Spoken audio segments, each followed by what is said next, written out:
You ever wonder how they choose where to build prisons? It's not about crime, not really. There's something called predictive modeling. It's simple, sinisterly simple. They take test scores, mostly reading scores, 3rd grade, they plug them into a system, and the system spits out a map.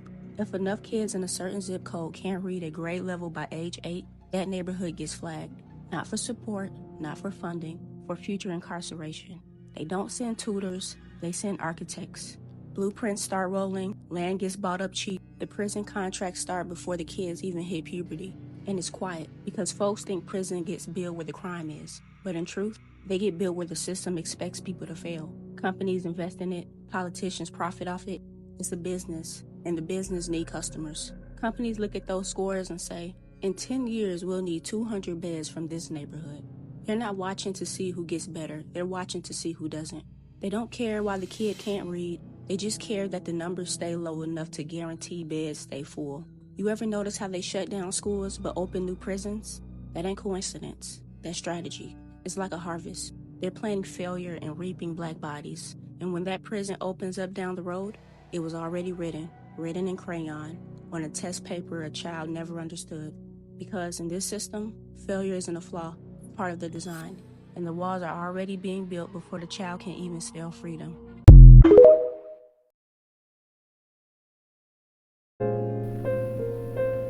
Call Loyam La, Yahweh Bashim El Shah Bashim Kakadash, Tabans to the Apostle Elsgrim Milson, Precise Teacher of Follett, Shalom. And yeah, this is to show you, like, so-called black men, Native Americans, like we as Israelites of the Bible, you know, which of course go by those identities, you know, so-called black man, Native American, we're pretty much being preyed upon, you know, every day by Esau. And even before we're born, let's say, it was already set up, you know, on this side for us to, you know, pretty much go through, you know, these curses, which of course this is going back to Deuteronomy 28, but nonetheless, you know, this ain't our kingdom. So, and at the same time, you know, scriptures say that how Esau, which I'm going to bring out, that how he preys upon us, you know, and these are one of the ways that he preys upon us, because he has a society set up to where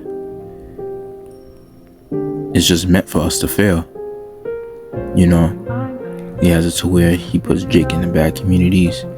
He got Jake suffering, and the reason why society's set up that way is so that they could automatically put you Jakes in the prison system. You know, the same thing like the video that I brought out was about how, you know, the music industry is also another way that Esau sets up Jake, you know, with their favorite artists and all that shit, and especially if those artists are considered as rappers, and you know, they're in that type of rap genre, like hip-hop, rap, you know, drill, all that stuff, you know, all that is just a trap to pretty much catch Jake and to make you pretty much get tempted to doing all type of wickedness, so that way they get you locked up and put you in the system and pretty much have you doing free labor. And I'm gonna bring out Psalm chapter 10 verse, start at verse 1. Well, actually, no, Slakia. Well, yeah, I'll start at verse 1. It says, "Why standest thou far off, O Lord? Why hidest thou thyself in times of trouble?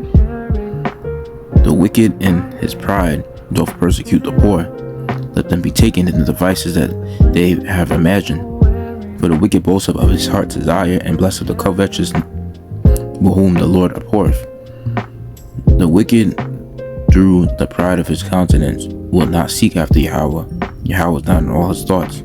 His ways are always grievous, thy judgments are far above out of his sight. As for all his enemies, he puffeth at them." And, you know, Esau has pretty much, in his pride, he persecute the poor by way of, you know, setting up the system to pretty much catch Jake.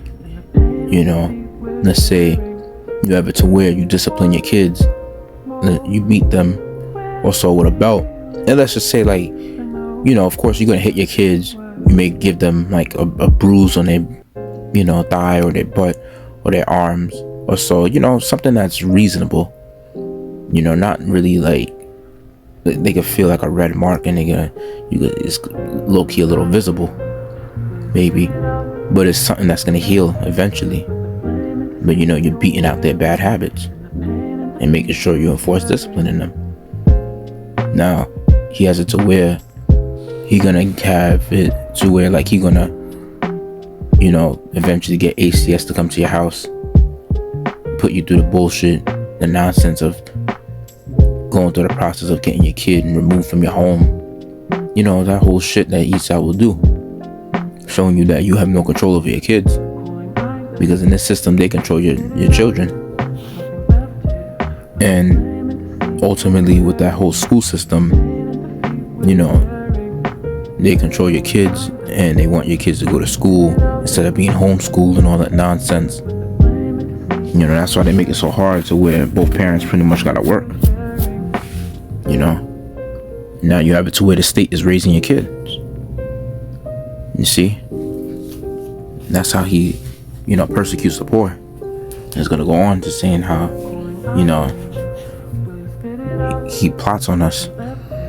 So now in verse 6 it says, he has said in his heart, I shall not be moved, for I shall never be in adversity. His mouth is full of cursing and deceit and fraud. Under his tongue is mischief and vanity. He sitteth in the lurking places of the villages, in the secret places doth he murder the innocent. His eyes are perfectly set against the poor. He lieth in wait secretly as a lion in his den. He lieth in wait to catch the poor. He doth catch the poor when he draweth him into his net. He croucheth and humbleth himself, that the poor may fall by the strong ones.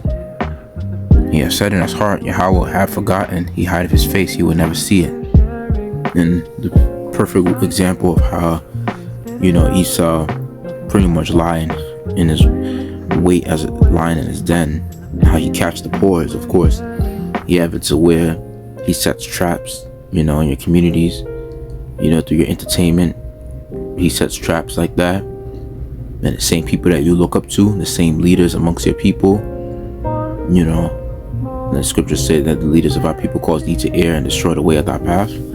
Yeah, he sets those leaders up so that way those leaders, which are pretty much influencers,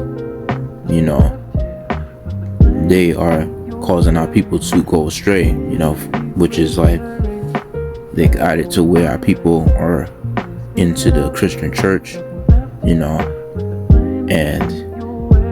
they not following the Bible for how it's supposed to be followed.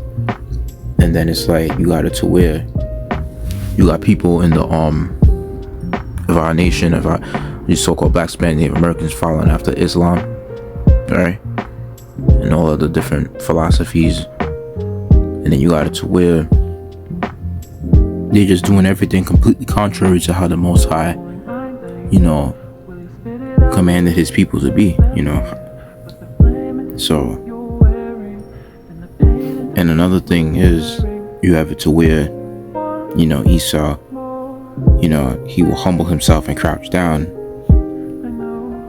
The scripture said how the poor will fall by the strong ones. He got it to where, he will set your own people up against each other, and act like he's trying to help you. You see, that's another thing that Esau got going on. He have the whole CIA, FBI, these agencies that work for, the government. You have it to where he will set up drug dealers in your communities. He'll set up, gangsters in your communities, all that shit. You know what I mean? And at the same time, as he sets those type of people up in the communities, he'll have it to where he brings them down eventually, bring down a few of them or so, keep some around. And then he'll have it to where, the whole black on black crime, he's behind setting that up in the end of the day, trying to act like he's trying to help, you out. And then ultimately he'll set our people up by trying to act like, that he's trying to help you. And the whole time he's helping destroy your own people by setting, you against your own people. And Isaiah 42 and verse 22, it says, "But this is a people robbed and spoiled. They are all of them snared in holes, and they are hid in prison houses. They are for a prey. None delivereth for spoil, and none saveth for store." Right. And that goes to show you that, we're in a desperate state. We're in a pretty much a vulnerable state as well. Because it's like we're being preyed upon.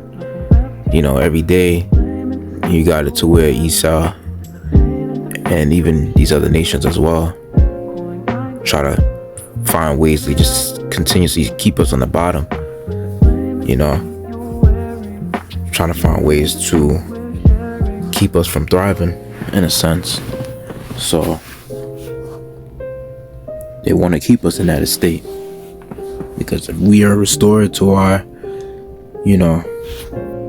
to our godly estate, and we pretty much are in order, and the Lord is dealing with us, and we're connected with our power, then that means that these other nations are screwed,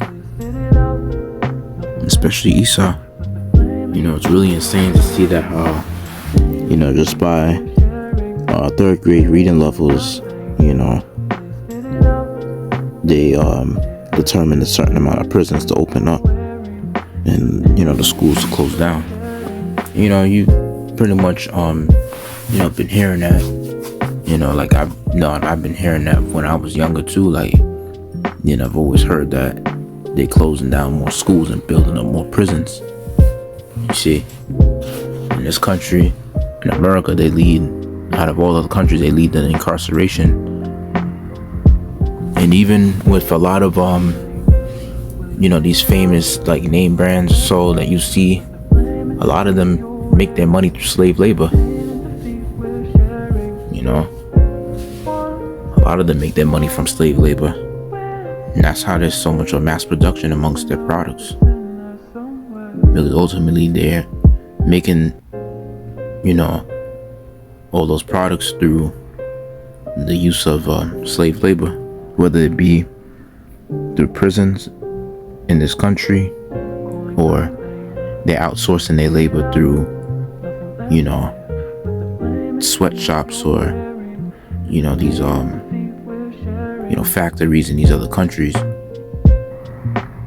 And there could be Israelite foreigners out there working in them other countries that's producing a lot of products and making a few cents an hour. And one thing about you being in prison, you making a few cents an hour as well, making probably like 10 to 40 cents an hour just to to pretty much do slave labor. But yeah, with that, just pretty much make this lesson quick and short. And like to say, call on Yahweh Bashim Shah Bashim Kakadash, the bottom of the Apostle Elsewhere Milson, peace, I teach and hope for like Shalom.